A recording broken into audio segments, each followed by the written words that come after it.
Et bonjour à tous et à toutes, ici Raphaël, j'espère que vous vous portez bien, j'espère que vous allez bien en cette journée de janvier, en cette journée de victoire de l'Olympique lyonnais. Je reviens du stade, sorti de ce match, OL Montpellier, donc déjà avant ça, ça fait très plaisir de vous revoir et je tenais à vous dire, voilà, vite fait un message avant de commencer. Voilà, j'étais pas chez moi sur le dernier mois. Il y a des matchs que j'ai pas pu vous react. Donc j'en suis navré. J'essaye au maximum de faire des débriefs, mais il y a des matchs juste que je peux, des fois je peux pas être là. Donc c'est comme ça. Voilà. Donc on va aujourd'hui parler de ce match qui était ma foi très laborieux. Ce qu'on va retenir, c'est les 3 points évidemment. Je vais parler, comme d'habitude, des joueurs en individuel, en collectif, et ensuite on va parler de Pierre Sage, parce que je vois beaucoup de gens parler de Pierre Sage, mais j'ai pas forcément le même avis que les gens qui pourraient lui mettre la faute dessus. Je m'expliquerai après, mais je pense que ça va un petit peu plus loin que ça. Alors comme d'habitude, j'étais au stade, donc vous savez, je dis toujours la même chose, c'est compliqué quand on est au stade et directement, moi je suis souvent derrière les filets, même si j'étais un petit peu plus haut. Je suis souvent derrière les filets et pour voir un match, c'est pas le plus idéal. Mais voilà, on est quand même là pour évidemment en parler et évidemment que j'aurais quand même un minimum de choses à vous dire. Sinon, je ne serais pas en votre compagnie.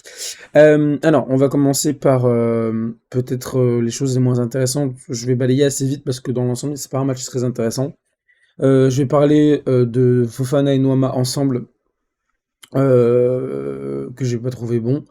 Les deux n'ont pas été bons. Ça commence à être plutôt inquiétant du côté de Fofana, parce que du côté de Noama, j'ai un peu commencé à faire le deuil du niveau qu'il a, parce que je trouve que son niveau est pas au niveau, tout simplement, de l'Olympique Lyonnais. Je pense que cet hiver, enfin cet été, pardon, excusez-moi, il y avait la vente, tout simplement, qui était normalement donnée pour Noama. Je pense que c'était une bonne solution. Voilà, je vois pas trop à quoi il peut servir ce joueur aujourd'hui, honnêtement, il régresse. En fait, c'est même pas, il y arrive pas, c'est je trouve qu'il régresse. Il y a même pas de niveau en plus. C'est la même chose, c'est toujours pareil. Fait toujours les mêmes choix. Toujours, je trouve un QI-foot assez faible comparé à d'autres. Et souvent, bah voilà, va venir sur un côté, va repiquer dans l'axe. Et puis souvent, on fait la même chose, puis il va tenter de tirer, et puis il en mettra 1 sur 10. Voilà, je sais pas quoi dire. Voilà, Noama c'est pas au niveau, Fofana ça fait 3 4 matchs que c'est plus au niveau non plus. Enfin en tout cas que ça commence à être un petit peu dans le dur. Alors effectivement les défenseurs ont compris comment faire et maintenant c'est à lui je pense aussi avec le staff de comprendre comment on peut parer ça. Et voilà, il y a plus les bons choix, plus les courses, plus les différences qui sont faites quand on était à chaque fois avec Malik, où on se disait ah tiens là bah on sait que quand il avait le ballon on s'excitait dans le stade, là il y a plus trop ce truc, on peut même le ressentir au stade, qui a un peu moins cette chose qu'on a plus avec Cherki par exemple qu'avec Fofana, mais qu'à un moment on avait donc franchement je suis un peu hésitant sur Malik, je trouve que c'est pas dingue, voilà, c'est pas dingue c'est depuis quelques matchs, donc j'espère que ça va revenir, mais voilà, je pense qu'il a un petit passage à la vie, il est jeune, donc voilà, enchaîner et être constant, c'est très dur, c'est peut-être une des choses les plus dures, être toujours au niveau, donc faut pas non plus être trop dur. Mais voilà, j'espère que c'est juste une mauvaise passe. Pour Malik Fofana, ensuite Alexandre Lacazette, que j'ai trouvé très bon. Et je trouvais des commentaires assez justes. Et ce que je me suis fait, quand je regardais le match, je me suis dit, mais il joue pas en tant que neuf, il joue en tant que 9,5 10 quoi. Euh, et moi, la question que je veux me poser, c'est pas pourquoi il joue 9,5, enfin pourquoi il joue comme un joueur lambda, mais la question de pourquoi il est obligé de le faire et de pas lui reprocher de le faire, mais pourquoi il doit le faire. Parce qu'aujourd'hui, bah, tout simplement, on a un milieu de terrain qui était pas au niveau, Benrahma qui ne l'était pas non plus, et là, en fait, la cadette était très très c'est important, surtout au jeu, dans la non-perte de balle, pour le fait de garder le ballon, c'était très utile. Donc aujourd'hui, oui, Lacazette fait un très bon match en tant que 9,5 10 quoi. Pas en tant que 9 évidemment, mais j'ai l'impression qu'il fait beaucoup ça sur beaucoup de matchs. Je vous dis qu'il descend beaucoup trop. Et pour moi, c'est un peu un problème, c'est que je pense qu'il n'est pas parfois obligé de descendre autant pour faire des différences, parce qu'on a besoin de lui à la finition. Mais Kotadze prouve qu'il n'y a pas forcément besoin, mais aujourd'hui, bon, force est de constater qu'il y avait forcément besoin, et que je vais pas lui reprocher d'avoir descendu. Je trouve que ça, c'est le meilleur joueur avec Luca Perry. Voilà, pas grand-chose de plus à dire pour Lacazette qui fait son match et qui revient un peu au même niveau que l'année dernière où il fait les mêmes choses, vous savez, dos au jeu, qui arrive à diriger. Et je trouve que ça, c'est quelque chose qui faisait plus beaucoup depuis le début de saison, donc ça fait plaisir. J'étais content de voir ça. Ensuite, on va parler du yaourt nature, le pot de yaourt nature, Jordan Veretout, qui aujourd'hui n'a pas été au niveau du tout. Perte de balle sur perte de balle. C'est pas intéressant, hein, c'est vraiment un yaourt nature, hein, Veretout. Ça c'est bien, ça c'est pas bien.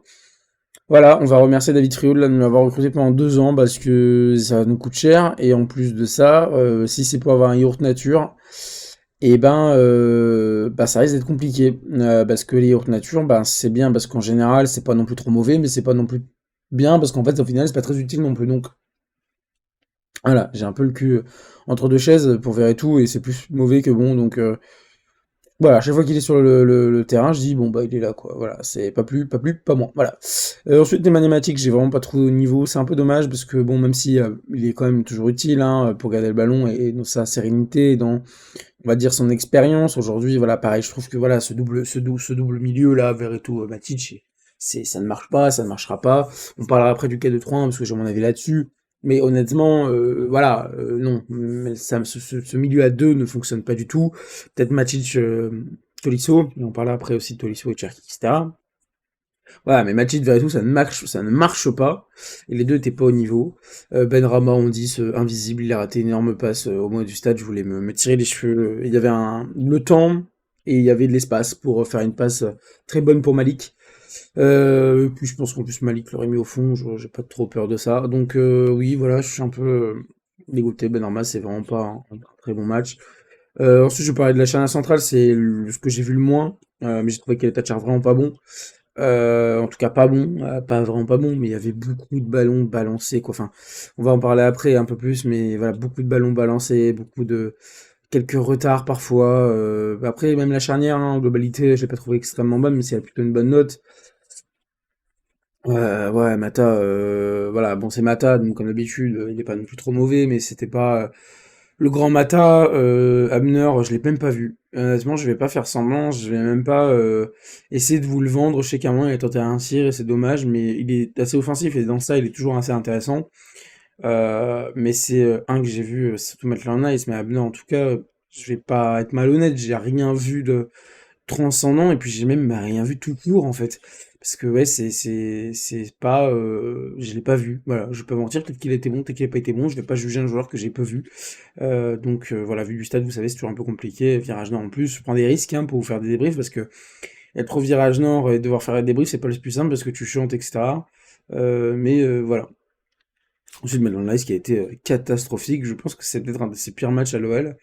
Rien qui allait défensivement à la ramasse. Là où des fois il est quand même pas mauvais, là c'était catastrophique même en attaque, j'ai pas trouvé intéressant, je vraiment le trouvais en retard tout le temps.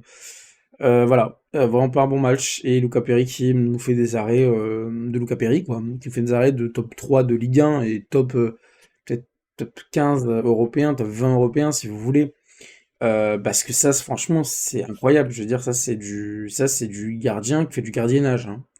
Là, vraiment, on est sur du bon gardien. Moi, l'arrêt qu'il nous fait sur le corner, et voilà, je veux dire, c'est du haut niveau. Il était devant moi, ça, c'est du haut niveau. Ça, c'est vraiment du grand joueur de football, et ça fait très plaisir. Mais en fait, en globalité, qu'est-ce qu'on peut dire de ce collectif? C'est une technique très faible, un mental pas là, l'intensité pas là, pressing pas là, euh, pas de jeu, pas de vision. J'avais l'impression de retourner un peu sous Laurent Blanc, voire Fabio Grosso, vraiment. Et en fait, ce qui me fait un peu peur, c'est que ça fait 2 matchs. Je vais pas compter celui de Paris parce que Paris, je ne sais pas forcément trouvé mauvais, mais si j'ai pas pu le regarder correctement. Euh, mais en fait, ça fait un peu peur parce que j'ai quand même un peu l'impression que, ben, comment vous dire ça? On retombe dans les travers depuis 2 matchs. Et moi, j'ai peur que, ben, sur le coup de grâce de Sage soit passé, que la beauté du foot soit passée, et que là, on se retrouve encore dans des travers mentaux, des travers, il faut tout retravailler. Donc, je sais pas si c'est parce qu'on est en janvier, c'est le mercato, je sais pas si c'est parce qu'on vient de revenir et que je pense, et je vais pas mentir, certains étaient pas au niveau à cause des vacances. alors qu'ils avaient un problème à respecter. Euh, Honnêtement, je ne saurais pas mettre les mots sur les mots, M-O-X, M-O-T-S, dans l'autre ordre, mais vous avez compris. Euh, Honnêtement, ouais, je sais pas trop comment l'expliquer, mais là, c'était vraiment pas au niveau, et contre, je ne sais plus, Fili ou Feni, je crois, en coupe nationale, c'était pas au niveau non plus. Donc ça fait peur. J'espère vraiment que c'est juste voilà, un coup comme ça et que ça va revenir et que bon voilà, après même si sur les deux matchs en soi, oui, on a fait tourner, ça c'est une vérité. Voilà. Donc pour ce que j'ai à dire sur la globalité de ce match, ensuite je vais parler vite fait de, je pense, l'absence de Cherki et Tolisso au départ. Tolisso, n'oubliez pas il avait été ménagé à cause d'une blessure avant la trêve. Même si la trêve dure une semaine et demie, voire 2 semaines, je trouve ça logique de continuer à le préserver parce qu'on sait qu'il peut se péter assez vite. Donc je pense que c'est quelque chose de bien géré. Et concernant Cherki, Hugo Guimé a tweeté dessus, et c'est pour ça que je trouve dommage que beaucoup de gens en parlent sans avoir vu ce tweet. C'est un choix sportif. Alors, les mots sont importants, parce que je vois les gens se dire est-ce que c'est mercato sportif? Hugo Guimé, quand c'est mercato, il le dit. Quand c'est sportif, il le dit. Donc on verra si c'est mercato, mais les mots sont importants. Moi, j'ai lu sportif. Donc pour moi, c'est bien qu'il y a eu un problème aujourd'hui, là, quand il est revenu cette semaine, et donc on lui fait payer le fait qu'il y a quelque chose qui n'est pas allé. On a vu les images du club avant, après le match, il n'était pas très content, ce que je peux trouver légitime de pas jouer. Mais c'est bien parce que Pierre Sage a toujours été juste dans ses choix. Et si aujourd'hui Cherki n'a pas respecté une des règles qui avait mis en place le staff, ben c'est bien qu'il ait pu aussi comprendre qu'il faut qu'il respecte toujours les règles. Il n'a pas tout gagné ici. Voilà, donc pour moi c'était un choix cohérent. Les deux est cohérent, on n'est pas avec eux, mais si Cherki a bien eu ces trucs, pour moi c'est cohérent. Maintenant, le 4-2-3 me pose un vrai problème parce que je trouve ça nul à chier quand on joue. J'abuse énormément quand je dis nul à chier, mais c'est vraiment pas fort. Euh, je préfère largement voir Cherki à droite et personne en 10 et 3 milieux de terrain, avec Matich peut-être un peu plus en 6 entre la défense et le milieu, que aujourd'hui Cherki en 10 ou Petarma en 10. Honnêtement, je préfère largement le 4-3-3. On a commencé en 4 ans, on a fini en 4-3-3 sur les 30 dernières minutes. Mais en tout cas, moi je pense que ce choix de dispositif n'est pas mauvais en somme, puisqu'en fait, sur les joueurs que tu as, c'est pas bête. Je veux dire, t'as de quoi remplacer Fofana, t'as de quoi remplacer Noama, même si un peu moins, en vrai, un peu moins, mais t'as Mikotadze à la rigueur, et même Benrahma que t'aurais pu faire passer à gauche ou à droite à la rigueur, mais j'ai pas trouvé ça incohérent. Je trouvais ça un petit peu surprenant parce que je pense que le 4-3-3 même avec les changements était plus simple à gérer que le 4-2-3-1. Maintenant, il connaît aussi les qualités de nos joueurs et puis il travaille la semaine, pas nous, hein, avec eux. Donc, effectivement, je sais pas trop, mais je préfère largement le 4-3-3. Mais pour ce match, je ne sais pas trop si c'était le bon choix ou pas. On a gagné, donc bon, mais pas avec la manière du tout. Euh, mais c'est vrai que j'ai pas trouvé un coaching incohérent de Pierre Sage. J'ai trouvé peut-être un coaching un poil tardif, peut-être, comme d'habitude avec Pierre Sage, où je trouve que c'est assez tardif souvent. Euh, mais à part ça, j'ai pas trouvé les choix incohérents. Même Miko Tadze, bon, même s'il rentre pas forcément dans un poste qui est le sien, je l'ai pas trouvé incohérent parce que la casette était très utile. Cherki est allé à droite et Mikotadze pouvait un peu aller partout même, donc dans tous les cas, j'ai pas trouvé tout incohérent. Je trouve un peu dur les gens qui parlent de Sage aujourd'hui. Peut-être là on peut critiquer ça chez la préparation de ce match, quand on voit le niveau physique et le niveau mental des joueurs. Ça par contre, je le reprocherais plus que là aujourd'hui sur une compo. Maintenant je connais pas tous les tenants aboutissants, donc c'est très simple pour moi de juger. Donc, parce que visiblement ça travaillait quand même bien. On a même eu des échos comme quoi ça travaillait bien, donc je sais pas. C'est peut-être aussi dans la comment on appréhendait le match, celui-là précisément, contre Montpellier qui honnêtement, vu ce qu'ils ont montré dernièrement, même contre des grosses équipes, ben en fait, ne mérite pas d'être dernier. Donc moi, j'avais mais comme gros comme une maison de ce match où je me suis dit, allez, c'est le parfait match, tu reviens de janvier, t'es pas forcément en forme, c'est les derniers, ils sont revanchards, il faut qu'ils avancent. On a de la chance aujourd'hui, on a de la chance, c'est les 3 points qui priment, c'est les 3 points qui comptent au final. mais on a beaucoup de chance. Un nul aurait pas été honteux, et perdre ce match aurait pas été honteux non plus. Donc honnêtement, on est chanceux. On est vraiment chanceux. Tant mieux. Il y aura ce genre de match. On est saison, ce genre de match pourri que toute équipe a au monde. Ça, c'est une vérité. Par contre, faut pas que ça s'enchaîne. Ça fait deux matchs. Un, ok, contre une nationale avec l'équipe un peu changée, dont quelques joueurs qui étaient vraiment cataclysmiques. Et aujourd'hui, un match, quand même, où il y a peu d'excuses. Moi, j'attends toujours de savoir pourquoi Cherki a été mis à l'écart. Il n'y a pas eu plus d'informations du coup, mais qui sûrement n'en aura pas plus, ou peut-être plus tard. Euh, donc, je pense que c'est justifié. Je pense que le coaching passage n'est pas forcément mauvais. Je pense que c'est peut-être dans la appréhender le match qui peut-être là où on pourrait dire ça pose un problème. Mais voilà, dans la globalité, je trouve pas ça honteux. Ensuite, c'est vrai qu'on regarde le momentum, on se dit, bah en fait, l'OL a plutôt dominé la première, dominé le début. Mais en fait, oui, non, voilà, bon, c'est des stats, on sait très bien ce que c'est. Mais en fait, c'est quand même, on voit, on marque sur un temps montpelliérain, quoi. Je veux dire, c'est quand même incroyable. Voilà, c'est quand même incroyable. Là, vraiment, ils auraient dû marquer au pic, là aussi. Il y a eu deux grosses occasions. Et honnêtement, gagner, c'est de la chance aujourd'hui. On a, alors, hop, que je me trompe pas. On a 1,35 d'expected goals contre 1,17, ce qui est quand même serré. Deux grandes chances face à une. Tir total 16, nous 12. Et 6 arrêts du gardien. Ça, c'est quand même très important. Alors, eux, ils ont fait beaucoup de fautes. D'ailleurs, j'aimerais parler du match horrible que les Montpellierins ont fait à ce niveau-là. Alors, peut-être que c'est justifié, mais vu du stade, honnêtement, c'était, mais alors, mais le rythme était, mais alors, mais c'était, waouh, c'était, ça faisait mal à la tête.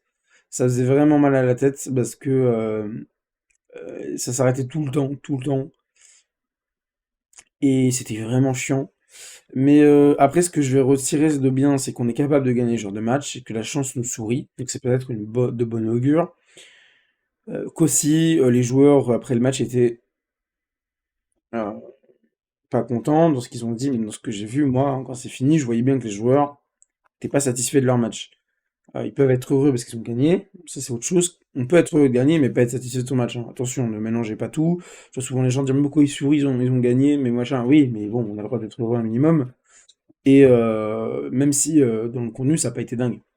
Ça, on peut être honnête vis-à-vis de ça. Quand on est joueur, dire on n'a pas été bon, mais je suis content qu'on ait gagné. Mais ils l'ont bien dit, et ce que j'ai aimé aussi, c'est Sage, à un moment, je sais pas s'il y en a qui en ont parlé, j'en ai pas vu. Quand on fêtait le but, Sage est arrivé, et a dit, je sais pas trop compris. Je sais pas s'il a dit calma, calma, en gros, calmez-vous. Mais je crois que c'est un truc comme ça. Et ça m'a marqué parce que ça, je le vois pas souvent comme ça. Et je pense que même lui, il était pas du tout content. Et les joueurs, en fait, ce que je trouve bien, c'est que ont de plus en plus d'exigences, peut-être, envers ce qu'ils doivent faire. Et ça, c'est une bonne chose. Maintenant, j'espère que aussi le programme d'hiver a été respecté correctement parce que vu l'état physique de certains joueurs, j'ai des doutes. Et il faudrait quand même songer à faire comprendre que l'OL est redevenu un club de haut standing, peut-être. Donc, il faudra vraiment faire comprendre aux gens que quand ils sont à l'OL, ils se doivent être professionnels.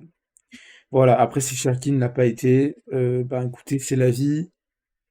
Et, euh, et puis voilà. Mais il a été puni maintenant. Et puis voilà. Vaut mieux que ce soit maintenant que plus tard, contre Montpellier, que contre je ne sais pas quelle autre équipe. Voilà tout. Voilà tout ce que je pouvais dire sur le match. Je pense qu'il n'y a pas plus de choses à dire. Voilà, même si je pense que peut-être de la télé, vous avez peut-être pas une ambiance de dingue. Je sais qu'au Nord, c'était pas la meilleure ambiance que j'ai eue de l'année. C'était peut-être la même, la moins bonne, peut-être. Voilà, il y avait peu d'engouement. L'équipe arrivait à donner aussi à nous donner peu d'envie. Et je me mets dedans. Hein, je suis pas là à critiquer les autres membres qui chantent ou qui chantent pas. Moi, je donne toujours le max. Et aujourd'hui, j'ai donné sur la première, deuxième c'était un peu plus compliqué, mais ouais, je trouve que c'est un peu compliqué ce match parce qu'il y avait vraiment, il y avait rien quoi. Vu du stade, t'avais, normalement on est d'accord qu'on ne doit pas avoir l'envie, mais normalement quand les joueurs te donnent aussi en échange, bah ça aide, ça alimente.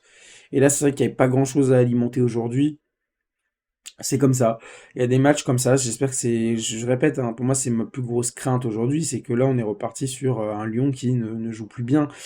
Mais en vrai, j'y crois moyen parce que on voit quand même à des moments qu'il y a toujours ce truc-là où voilà, il y a comme des schémas de passe, etc., qui sont bien travaillés et donc je pense que non, mais voilà, quand même, je prends des réserves et je me dis que peut-être et j'espère pas qu'on est retombé dans des genres de travers où on va devoir tout refaire ou en tout cas refaire une grande partie, mais c'est un peu tout le travail de Pierre Sage qu'il a à faire. Voilà tout ce que j'avais à dire.